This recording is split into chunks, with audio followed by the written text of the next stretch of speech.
This was the scene in Dallas, Texas this morning. A fast-moving hailstorm pelted pedestrians and everything else that was outdoors with ice chunks, despite the fact that the air temperature was almost 100 degrees. No matter where you live in this country of ours, it's a pretty safe bet you've seen some strange weather so far this summer. We got trees dying in Houston, Texas because of dryness, while New York had 24 days of rainfall in June.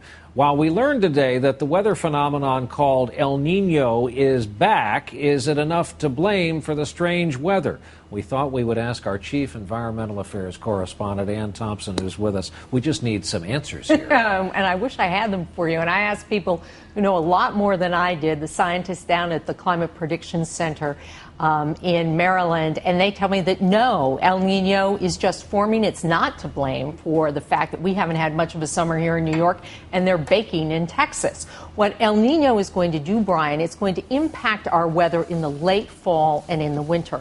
And for those of you who may not remember what El Nino is, it's the warming of tropical waters in the Pacific, and that influences the jet stream. So instead of taking that big arc, which brings Arctic air down to our area in the winter, it flattens the jet stream, and so our weather gets milder. And so here's what they think is going to happen across the United States in the late fall and the winter.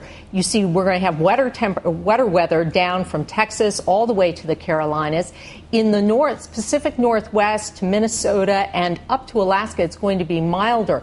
The big question is what's going to happen in California and the Southwest, where the Southwest has been in a 10-year drought. They expect they will see more precipitation there, but they don't think it's going to be enough to break that drought. All right, Ann Thompson with a look at the weather tonight and months into the future. We will see. We'll be watching it, that's for sure.